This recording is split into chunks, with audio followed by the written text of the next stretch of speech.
over the last 2 years, there's been a decreasing of investors, total investors that are renting out properties in our market. This is very alarming for everyone. The crazy thing is when we look at what our shortfall and potential new dwellings is going to be, it's nearly a quarter of the national shortfall that's projected. Welcome to Perth Property Insider, where you will learn how to grow your wealth and improve your life using Perth Property. Our show is brought to you by Investors Edge Real Estate, the highly rated and award-winning property management, sales and buyers agency servicing the whole of Perth. Now, here's your host, Jared Mann. So let's take a deep dive into some very important stats to paint the picture for you. When I look at the lending activity that we experienced during some of our past peaks in the market, we had a significant surge in home buyer lending. And most recently, the peak of that home buyer lending looks to have been in February 2021. That's when everyone kind of got used to COVID, got out the other side of it and was all excited to go spend some money and surge up. And it almost occurred across every capital city in Australia at that time. And I'm not sure there's been too many times in history where we've been going hard everywhere. And so in Perth, we actually had $2.396 billion of lending peak in February 2021. And that was the year to February 2021.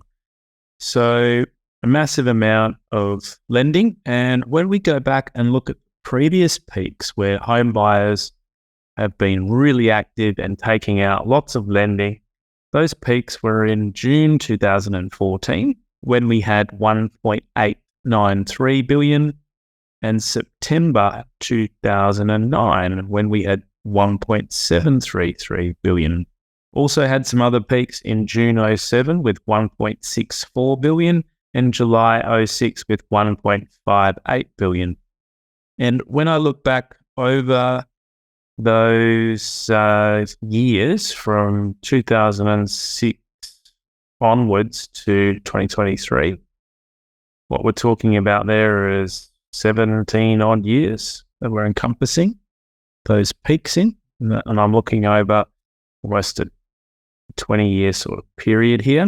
It's what I can see is those successive peaks have gotten higher. The 1.58 to 1.64, 1.73, 1.89, and then 2.39 billion as the peak in February 2021. So you'd expect that as well because house prices have drifted up over that period, and so there'd be more lending required to get your house. And when home buyers are at peak activity, that's the kind of levels that they've hit. And I must say the most recent one was very significant when we look back compared to the other peaks. It does seem to be not just accounting for higher house prices, but also a lot more activity. So how does that home buyer lending activity compared to investor lending activity? There was also peaks for investors in those same years, and they differed only by a few months. So there was one in June 2006, June 2007. They were virtually the same time periods as the owner-occupiers. November 2009, which is just 3 months later, but 2 months later than the peak in home buyer activity.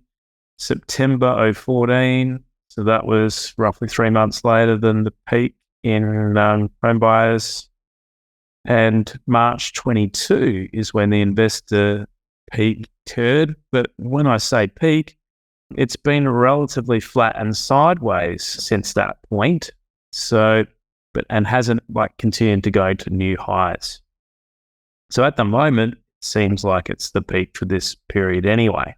And when I look at the relative amounts of lending to get a feel for how did investors compare to home buyers in their relative activity, and have investors been sort of growing in their levels over these years, and how does the most recent compare?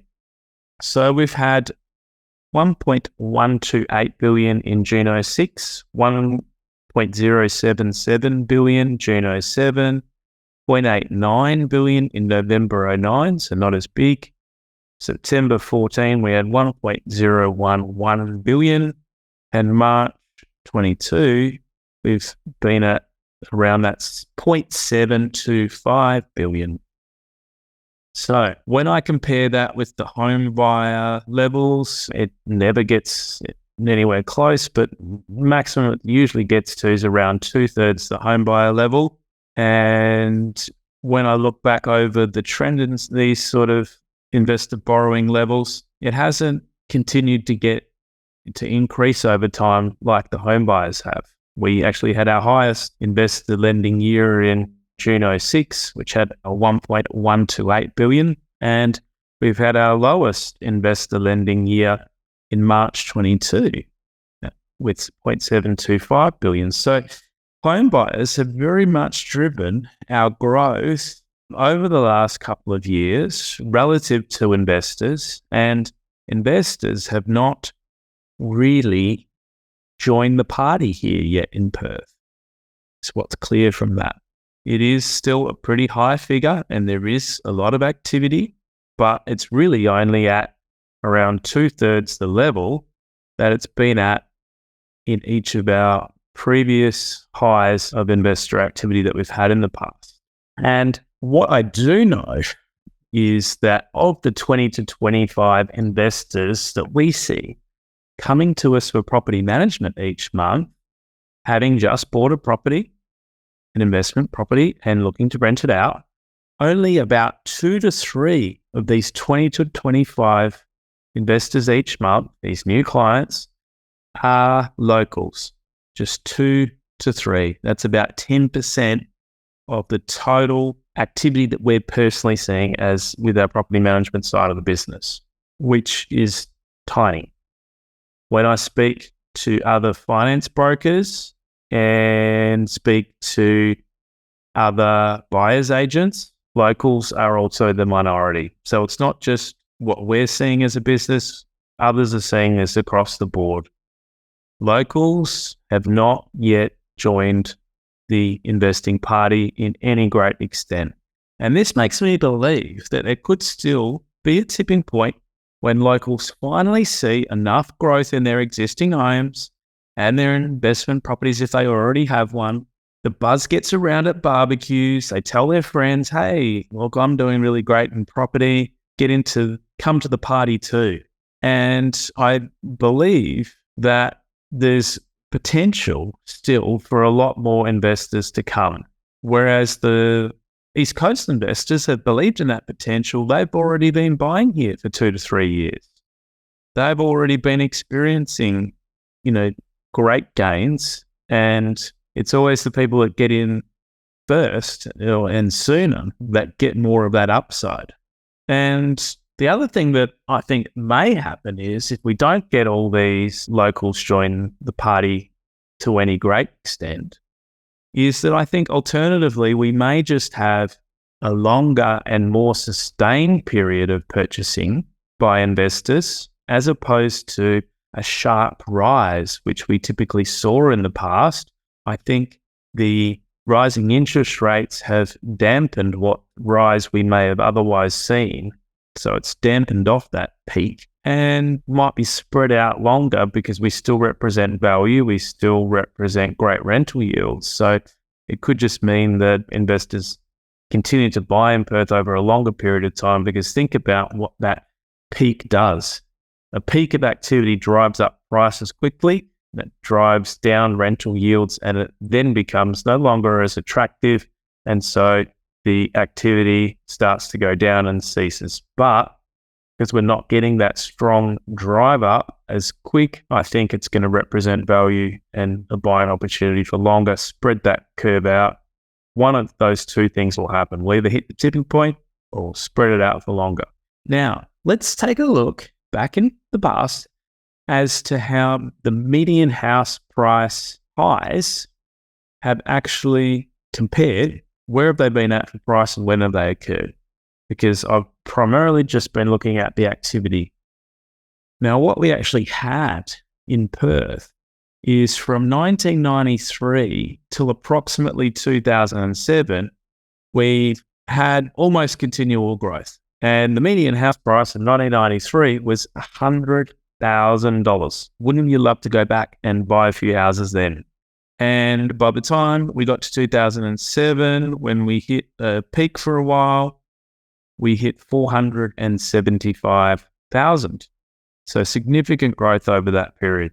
We then hit another peak in 2010 at 500,000. So they highly correlate and, well, directly correlate with the peaks in the lending activity, which I previously mentioned, which was, there was one in 2007, there was one at the end of 2009. So by the time the median price showed, it would have been 2010.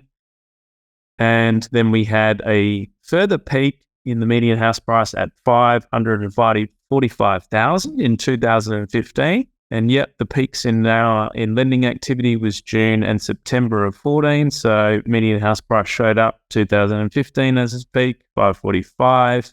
And then the final peak we've most recently hit in 2023, we've finally got back above our previous median house price high in 2015. We've just hit 555,000. So when we consider that the median house price in Perth is still only 10,000 higher than when we were in 2015, and that we're still the lowest priced capital city, this still all points to much further growth potential ahead for me. And it really gels in with my observations around the investor activity still showing that they haven't joined the party in any great extent, especially the locals. Now, when I take a look back in the trends of growth and how our cycles have worked, I want to explore not just how Perth has trended, but there's a significant relationship between how all the capitals move together. And what we can see is that from 2001 to 2011, the decade from 2001 to 2011, Brisbane, Perth, and Adelaide and Canberra all top the list with the highest average annual growth rates. So if anyone says that Perth hasn't ever performed well, they're completely wrong. From that decade, we had the second highest average annual growth rate at 11.7% per year. That was a fabulous time to have just bought in early 2000. And Brisbane had topped it with 11.8%, so only 0.1% higher than us. Adelaide was third with 11.1% and Canberra 10.7%. And do you know who bottomed the list? Well, it was Sydney with 6.7% per annum average growth rate for that decade and Central Coast with 6% per annum.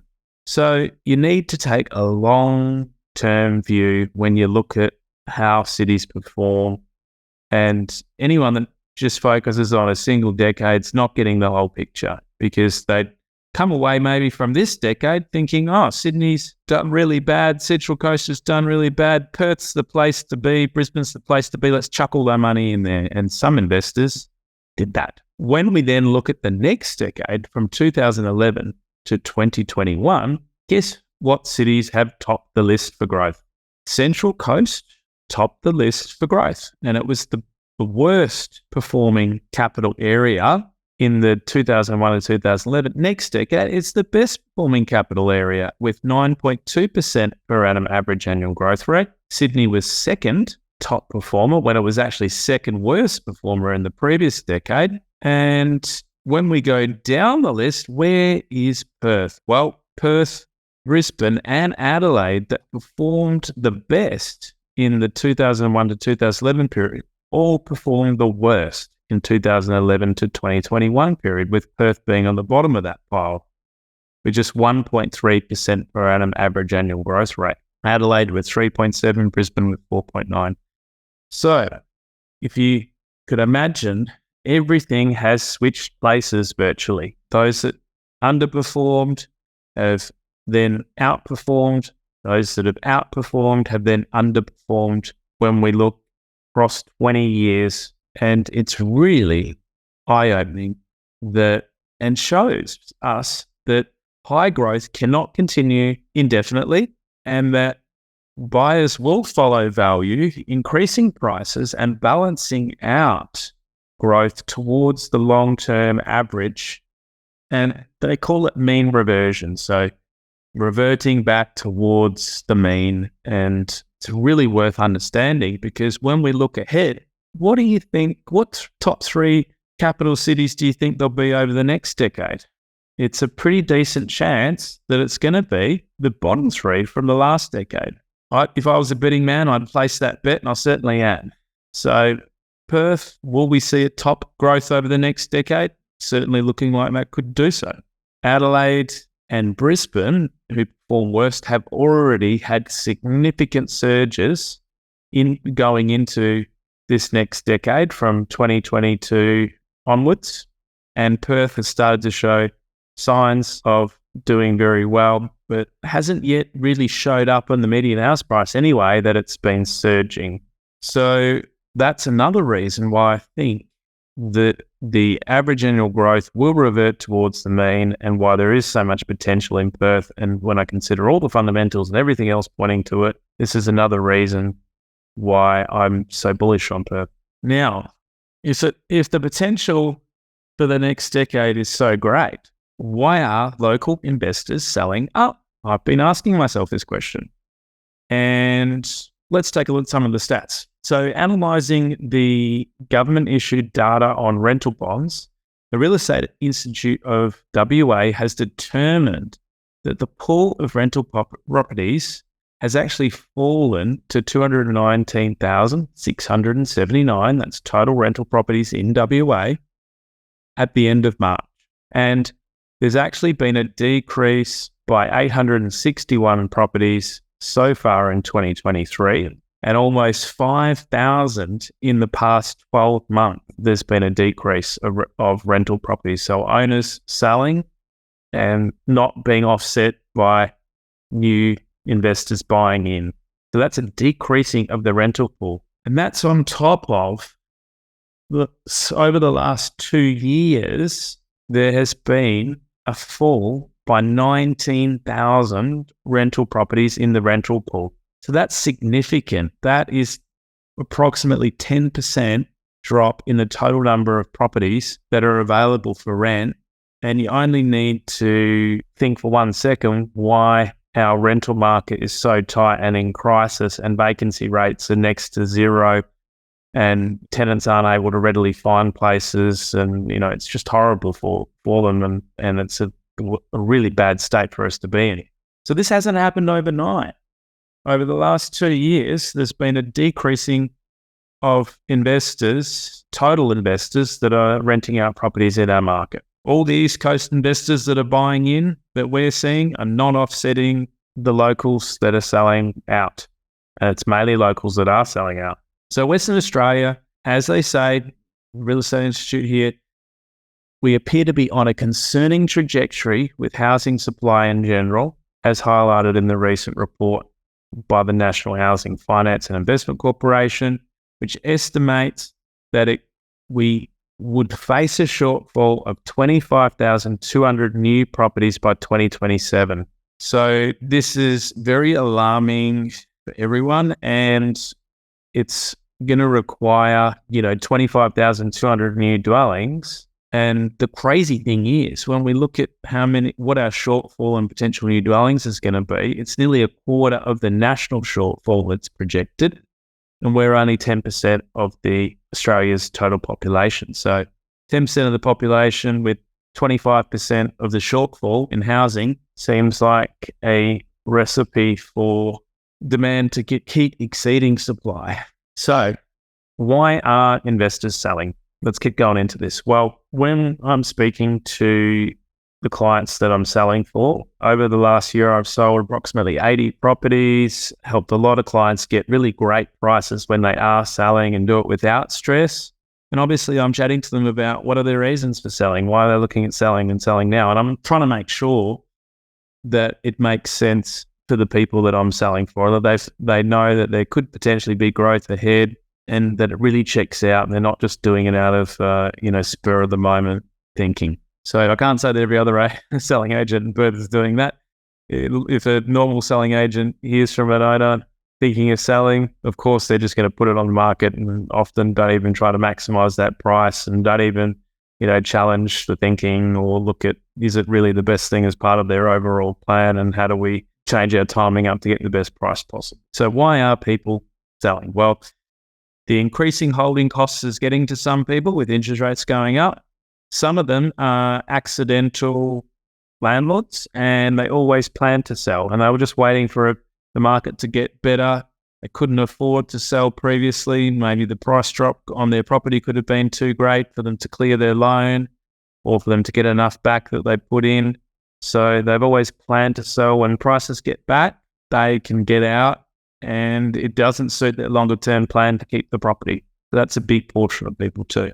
Some people have bought an inferior property that's likely to keep underperforming, so they're getting out while they can. Others are preparing for retirement. So there's a lot of people I've been helping cash in a property, put some extra money in super, or have some extra liquidity ready for retirement. Other reasons. People, and these last two I want to go into in much greater depth. So people are feeling a real lack of control over their property. There's been a lot of governmental policies that are negative that are coming into this as well. And now let's recap some of these negative government policies and just paint a bit of a picture as to how these would have been affecting the negative sentiment of investors over the last decade. And this isn't just happening to Perth investors, it's happening across the board. And that's why we're also seeing a shortfall and a decrease of investors in other states as well. More are selling than are buying in. And I think these government policies are a huge reason as to what is contributing to that negativity and why many investors are feeling they don't have control over their property. So let's recap some. So in 2014, APRA made the banks make lending harder to investors. So that really stopped a lot of investors buying in. Lending became a lot harder. 2016, APRA limited interest-only lending to investors, so limited it, and it basically required a full application to change loan types. So when an investor had an interest-only loan, used to just be able to extend the period. They didn't need to take a full application on things as far as I can remember. And it was a lot easier to stay on interest-only lending. These days, they test you to make sure that you can afford principal and interest. In many cases, you have to make a full application to basically get another 5-year interest-only term. 2017, depreciation that was claimable was significantly reduced, not allowing claiming of fixtures and fittings if you were not the one to install them. So that really wiped off a lot of depreciation tax benefits that were claimable for people. 2019, Labor, with their bright ideas, threatened to remove negative gearing and was attributed with them losing the election. So hopefully they don't have any other ideas about that. But it did scare a lot of investors that this could be a possibility of them taking it away. They're stuck with people. 2021, banks increased lending buffers to 3% from, I think, 2.5 or 2. And that's making it a lot harder, especially with increasing interest rates, it's limiting our borrowing, basically, because they're stress testing things on a much higher interest rate. If current interest rate borrowing is 6, they're testing it at principal and interest repayments on 9%, which makes it a lot harder and is limiting borrowing to people. 2023, there's been proposed changes to Residential Tenancies Act across the various states of Australia, and there's also been talk of rental freezes or caps, particularly in the other states. And when the average investor or potential investors just watching the news, it can be very confusing as to whether these directly apply to them in Perth or whether it's news from the East Coast. And all this negativity and scaremongering can really affect buyers from wanting to get in. So that, coupled with the decreasing borrowing capacity, there's many investors that would actually like to buy if they could, but they're not in a position to buy as much as they previously were able to.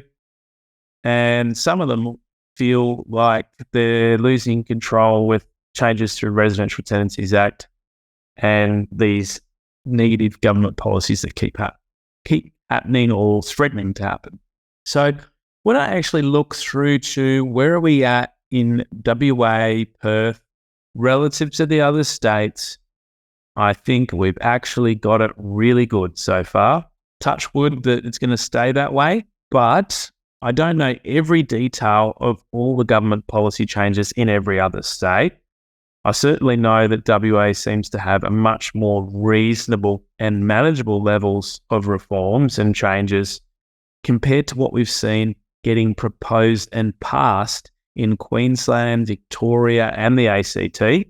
New South Wales seems to be really steady as she goes at the moment. Can't find any major changes for them, but don't know their market intimately. So our proposed Residential Tenancies Act changes I discussed back in a past episode, they're very reasonable. Really, the changes are limited to we're not able to increase any more rent any more than once a year. There's some extra flexibility for tenants with pets and making minor changes. But the main thing that has been kept for landlords is we're still allowed a no grounds termination, which means we can finish up a lease for any reason. And that's especially important because there's many reasons that we might want to continue not renting to a tenant. It doesn't necessarily warrant a breach or, an eviction, but that we might not be happy with how they're treating the property or how they've been paying rent, other things. Overall, the relationship might not be good with the tenancy. So it's easier just to finish things up, and we shouldn't have to be as severe as evicting someone just to end a tenancy, which is looking like being the case in Victoria, and in other parts of Australia, they could be trying it. So hopefully as well, with our state budget being in surplus so strongly, we won't be looking at any changes to increase land tax. We saw in Queensland, they made some crazy land tax changes that they proposed, and then they were, pulled back and repealed 2 months later. It's looking like in Victoria, they've just passed higher land tax to investors. Thank you very much. And it's looking like our state government also understands that rental freezes and caps are ridiculously short-sighted. And I'm hoping that the federal government doesn't buckle under the pressure from the Greens Party, the Greens Party is trying to get the federal government to put pressure on the states to pass, rental caps and rental freezes. And they're currently holding the federal government to ransom on passing their affordable housing plan, which makes absolutely no sense because they're preventing affordable housing, saying that rental freezes and caps are the answer. Clearly not the answer. It's just going to discourage investors from going into the states where this is passed and make the rental crisis even worse. So thankfully, Albanese's government seems to be holding firm, and hopefully they can find another way to get their affordable housing plan through and not buckle to the Greens' ransom demands. So we really do have it great here in Perth so far. We've got reasonable changes that we can work with to the Residential Tenancies Act. We've got no land tax changes that I can see on the agenda, as is the case in other states with them increasing and putting a lot of investors off. And hopefully, providing we don't get federal government pressure or forced to, we can avoid having, rental freezes or rental caps, because really it's a short-sighted thing that's not going to benefit, the supply of rental properties and help the rental crisis. And hopefully government and our state government seems to understand that that's the case. So my advice is forget the short-term noise. Even with the government interference and negative media that you see, Perth property remains a great investment over the short and long term. Short term now, especially longer term, it's a great option as well. I'm still seeing all signals and fundamentals supporting this. And I've covered the major shortage in housing that is being built in episode 138. And this lack of supply that's coming on is also going to keep pressure on rental and sale prices. So that's in the background supporting the increasing of established property prices and the increasing of rental prices. Until this supply issue can be solved, ultimately, it's another great solid fundamental underneath things. And if more investors actually continue to exit than they are buying into Perth, the rental prices and prices will only get worse. And providing that market forces are allowed to function, will keep pushing rental prices up too. If governments step in and freeze these things, a lot of investors are going to exit. The problem's only going to get worse. You can't stop someone selling their rental property. And as a long-term investor, I wouldn't exit under any of those circumstances. I would just wait it out, ride it out. Interest rates are going to hit their peak at some point, start coming down as well. It's going to make holding even easier. And if a change, as we've seen in the past, if a change has adverse effects, it can be repealed very quickly and changed again. So I wouldn't certainly be making a long-term 30-year decision by a short-term government policy. Governments can be replaced, things can be changed, and it wouldn't affect my investing decisions in the shorter term. But perhaps if it was clear that it's going to stay longer term and impact returns, what I care about ultimately is returns for rental yield as well, and most importantly, returns for capital growth. So governments have to wake up at some point to the fact that they need investors and look to provide not only stability, but depending on how bad this gets, they'll potentially have to provide incentives. And that's what they should be looking. No state government or federal government yet has woken up that things are that bad that they actually need investors. They can't do it and pay for it themselves. And I look forward to the day that there'll potentially be incentives. So let's wait and see, shall we?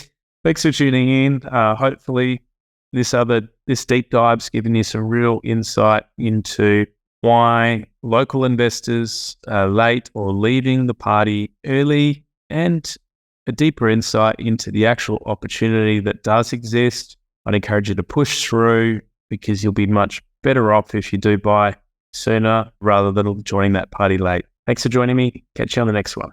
Just a reminder, the information discussed in this podcast is general in nature. As we don't know your specific situation, you should always seek professional advice before taking any action. For free market reports on your suburbs of interest and other helpful resources to grow your wealth, make sure you join my property investor update at investorsedge.com.au/join. And finally, make sure you're a member of our Perth Property Investment Facebook group to be part of the conversation with other like-minded investors, get help to your questions, and get a feel for what's going on out there in the market. I'll see you in the group.